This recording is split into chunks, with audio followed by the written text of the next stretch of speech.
더불어민주당의 부동산 부자 감세안에 대해 문재인 대통령의 입장을 요구합니다. 노무현 대통령이 집값 안정과 보유세 정의를 위해 도입한 종합부동산세법이 더불어민주당에 의해 무참히 훼손되고 있습니다. 지난 18일 더불어민주당은 의원총회를 열고 종부세 대상을 현행 공시가격 9억에서 상위 2%로 축소하고 양도소득세 비과세 기준액도 9억 원에서 12억 원으로 확대하기로 정했습니다. 오로지 집부자들을 위한 특혜입니다. 말로는 노무현 정신을 외쳐왔지만 사람 사는 세상이 아니라 기득권만 사는 세상으로 달려가고 있습니다. 문재인 대통령께서는 취임 4주년을 맞아 부동산에서는 할 말이 없다, 죽비를 맞고 정신이 번쩍 들었다고 말씀하셨습니다. 그 무엇보다 부동산 정책에 대해 노심초사하고 최근 여당의 부동산 세제 개편 논의 과정을 소상하게 보고받으셨으리라고 생각합니다.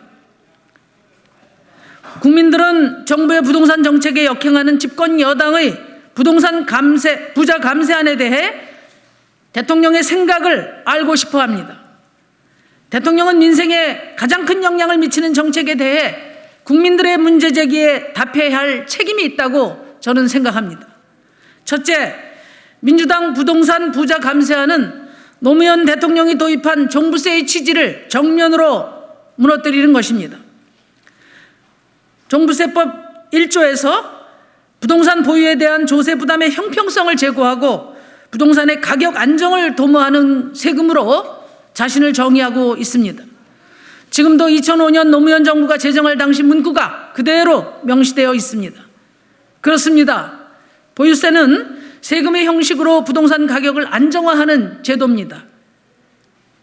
가격이 오르면 보유세의 부담이 늘어나 가격 상승을 억제하는 효과를 발휘하고 반대로 가격이 내려가면 보유세 부담이 줄어들어 거래를 활성화하는 가격 안정화 기능을 가집니다.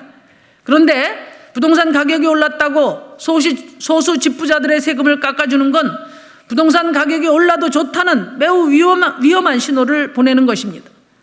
부동산 가격이 폭등하고 불평등의 계곡이 깊게 패이고 있는 지금이야말로 조세 부담의 형평성과 부동산 가격 안정을 위해 오히려 더 강화돼야 될 세금이 바로 종부세입니다. 민주당 감세안은 종부세의 목적을 훼손하고 기능을 무력화시키고 있습니다. 이에 대한 문재인 대통령의 의견을 듣고 싶습니다. 둘째, 민주당의 종부세 완화안은 OECD 평균의 절반 수준에 머물러 있는 우리나라 보유세 실효세율을 단계적으로 높여나가겠다는 문재인 정부의 계획과 배치되는 것입니다. 보유세 완화를 주도한 민주당의 의원들은 종부세가 부유세라고 말합니다.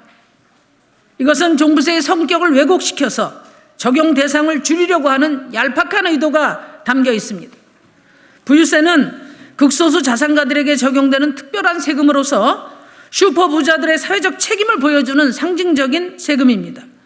반면에 종부세는 앞에서 설명드린 것처럼 조세 형평과 부동산 가격 안정을 위한 부동산 보유세입니다.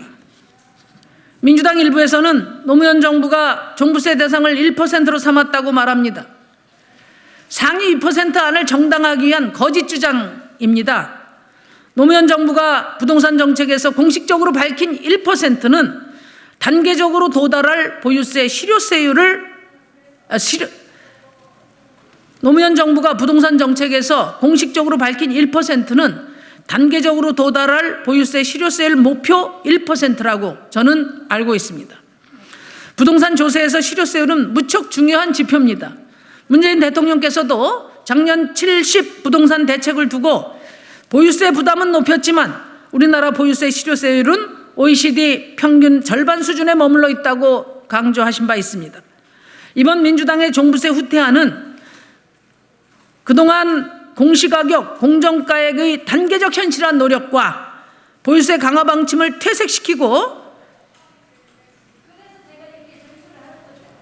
이번 민주당의 종부세 후퇴안은 그동안 공시가격, 공정가액의 단계적 현실화 노력과 보유세 강화를 골자로 한 70 대책에 역주행하는 것입니다.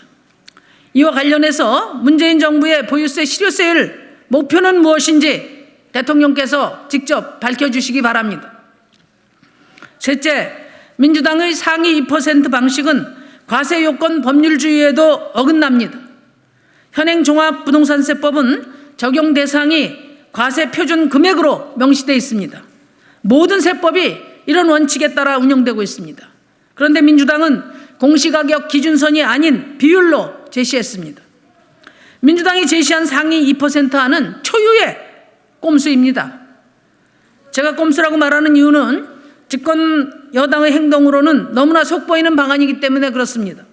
종부세 기준 금액을 올리고 싶었지만 국민의힘이 먼저 선수를 치자 비슷한 내용으로 다르게 포장한 것일 뿐입니다. 이러면 매년 봄에 공시가격이 발표되더라도 국민들은 자신이 종부세 대상인지 알 수 없습니다.